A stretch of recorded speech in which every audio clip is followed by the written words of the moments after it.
am mbégte dellusiwaat ànd ak yéen vendredi 28 août 2026 ñu dikk ak yéen ci li gën a fës ci xibaar yi dañ koy daal di dooree ak coowul élection locale 2027 yi nga xamante ni nag jamono jile coow la ci penc mi waral sax yéenekaay yu baree bari daat koy xëyee ni ki tey waaye itam ci ak fàttali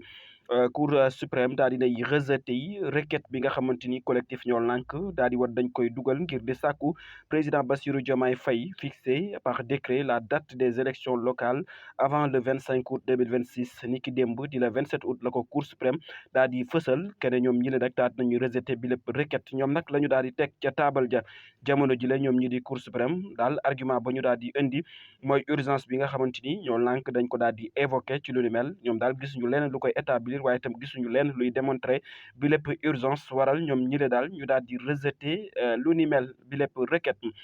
ñoo lànk daal di koy dugal waaye nag di ki démb ji daal di 27 août la ko cour suprême daal di fësal daal ne rejeté nañu bi les requêtes ba tey ci coowul élection locale yi lée yéenekaay yu baree bari daal di koy xëyee ni ki tey le quotidien la mu daal di xamle mooy la mu daal di xamle mooy faille dans le système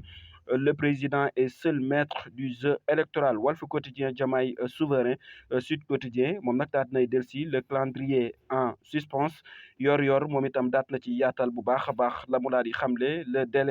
délai légal compromis le report inévitable par de rupture de la chaîne électorale et appel à un dialogue au Parlement ba tey aptation boo xamante ni ñu ngi koy nemmeeku ndax wax naa leen ko tout à l'heure ci institution yi soxal exécutif ak assemblée nationale jamono jile nag station bi nga xamante ni ñu ngi koy daal nemmeeku kii di Ousmane Sonko di président bu assemblée nationale moom nag ni ki tey ji daal nay convoqué le bureau jamono ji ni ki 10 heures ba 10 heures jotee daal leen convoqué ngir daal di leen di demander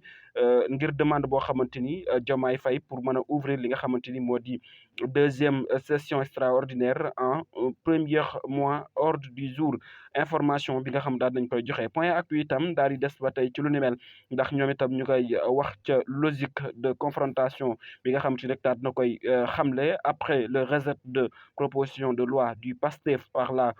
le conseil constitutionnel le journal moom nag la muy daal di demander si Sonko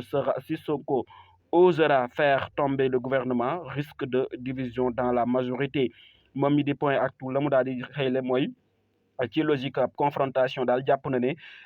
mënul ñàkk ginnaaw ba nga xamante ni daal di nañuy rejeté proposition de loi bi nga xamante ni Pastef daal di woon dañ koy amal foofa ca conseil constitutionnel lañ ko rejeté woon journal bi nag moom nee na Sonko daal bu osé daaneel li nga xamante moo di gouvernement bu Al Amin Lo li daal dina mën a indi ab risque de division dans la majorité ci jamono jooju nag kii di Alioune Tine moom nag mu ngay woote jàmm mu nga naan Diomaye Faye Sonko war nañoo mën a amal ab dialogue ngir waxtaan bañ a amal ay confrontation yoo xamante ni daal dafay affaiblir li nga xamante ni moo di sunu ay institution waaye itam dafay bloquer développement wu réew mi ci jamono jooju daal mën nañ ne jamono ji amul benn date bu ñu daal di fixer li nga xamante ni moo di élection locale yi ci jamono boobu itam président moom mu ngay garder la main mais la relation exécutive législative est tendue affaire Babacar Fall ak famille si jamono ji liberté de presse wala religion la ñuy daal di addu ci lu ni mel plusieurs informations daal dinay tourné ni ki tey jii ci mbirum RFM matin ak interview yi nga xamante daal dina koy seq ak kii di Abdou Sarr Sy nekk frère bu Serigne Moustapha Sy Al Maktoum moom mii daal kii di Babacar Fall daal moo ko daal di am ci interview bu mu amoon ci RFM matin pour mu mën a addu ci tension dans la famille Sy suite à ça moom nag moom Babacar Fall mu ngi xam ne daal mu ngi jot ay insultes ak ay appels malveillants waaye itam ay menaces de mort contre Babacar Fall mile waral nag moom mu ngi koy daal di dénoncer de lâche ci jamono booba itam moom mi di Babacar Ba bu Forum Civil moom di Forum Civiable moom nag mu ngay daal di condamner menace de mort yi waaye itam injustice yi nga xamante ni daal kii di Babacar Fall mu ngi koy jot waaye itam di sàkku moom mi di Babacar Fall mu porter plainte contre ñi nga xamante daal ñu ngi koy saaga wala ñu ngi koy amal ay menaces de mort ab réponse boo xamante ni nag ñii di waa Moustarchidine daat nañ koy amal ci ab communiqué bu ñu daal di def ni ki démb di le 27 août 2026 ñoom nag ñu ngay weddi kaddu yi nga xamante ni ñu ngay démentir kaddu yi nga xamante ni nag ñoom ñi moom mii di Serigne Abdou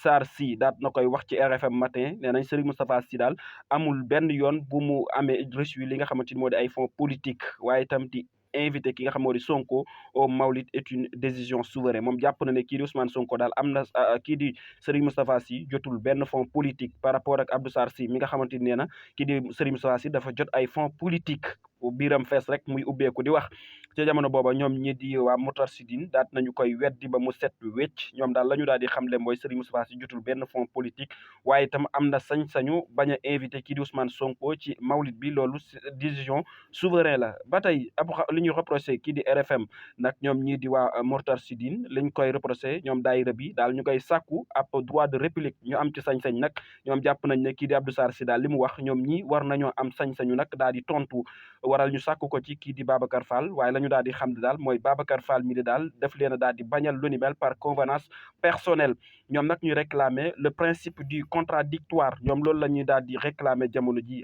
principe bi nga xam moom la ñu daal di réclamer ñoom ñii di waa Moustarchidine principe de contradictoire ba jamono jooju ñu ngi koy accuser émission bi la di RFM matin ñu ngi accuser kii di Babacar Fall une tentative de diversion face au discours du Mawlid ñoom jàpp nañu ne daal ñoom seen yitte daal mooy amal ab diversion ci li nga xamante ni daal mooy discours bi Serigne Moustapha Sy daal di amal ci Mawlid bi ñoom jàpp nañu ne lii lu ñu war a leeral la waral ñuy sàkku droit de réplique waaye lii nag kii di Babacar Fall daf leen ko bañal ñoom ñi di waa Moustarchidine nag daal dinañuy annoncé ab plainte pour diffamation contre kii di Abdou Sarr Sy ndax jàpp nañ ne moom Abdou Sarr Sy daal dafa diffamé kii di Serigne Moustapha Sy ñoom jàpp nañu ne lay moo war a tax ñoom ñi ñu fas yéene amal seen ab plainte ba tey ci contexte bi nga xamante nag le Dakaroise daal na fay delsi muy guerre des plaintes avec accusation croisée d'empoisonnement et de fonds politiques entre les frères Sy moom daal loolu la daal di xëyee moom mi di Dakaroise moom nee na daal ay plainte daal la ñu daal di nemmeeku jamono ji ci famille Sy bi ci frère Sy ci lu soxal empoisonnement bi nga xam kii di Serigne Moustapha Sy daal dina koy wax waaye itam ay fonds politiques yi nga xamante ni daal dinañ koy accuser kii di Serigne Moustapha Sy mu nekk loo xamante ni daal dinañ koy gis ab divergence boo xamante ni nemmeeku nañ ko ci famille bile waxal nag kii di waadal nag ñoom ñu amal communiqué ñoom ñi di waa Moustarchidine ngir di sàkku nag ab droit de réplique ngir leeral kaddu yi nga xamante ni kii di Abdou Sarr Sy daal di na koy yëkkati ci lu ni mel dañ koy daal di jeexale arrestation bi nga xamante ni daal dañ koy nemmeeku kii di Ibrahima Coly alliance générale militant bu Pastef moom daal dinañ koy arrêté sur instruction du procureur pour propos insultant contre l'ancien président Macky Sall sur TikTok moom mi daal jàpp nañu dafa daal di moom général alti moom daal dafa daal di yëkkati ay kàddu yoo xamante ni jàpp nañu ne daal dafa saaga ci di ancien président de la république di Macky Sall waral ñu teg ko loxo ci ndigalu procureur moom mi di général alti di militant bu Pastef leneen loo xamante sax dañ ko ci daal di toftal muy déclaration politique générale bi nga xamante ni kii di Alamine Lo nam na koo amal ni ki le 1er septembre 2026 ñu bari sampab laaj ne ndax du pièce boo xamante ni exécutif bi daal dina koy tegal ñii di assemblée nationale ngir nag bu ñu daanelee gouvernement bi daal kii di président Diomaye am fu mu sukkandiku ba mën a dissoudre lii di assemblée nationale loolu moo fi gën a fës nekk tey jile ci jamono boobu nag kii di Alamine Lo moom mu ngi amal ay tournée ci foyer religieux yi moom nag di leen amal ab message u jàmm waaye itam dig leen que ne état daal dina accompagner davantage les daara et les foyers religieux moom loolu daal teg ci taabal jamono ci tournée bi nga xamante mu ngi koy amal ci yenn famille religieux yi sant leen bu baax gërëm leen amoon mbégte ànd ak yéen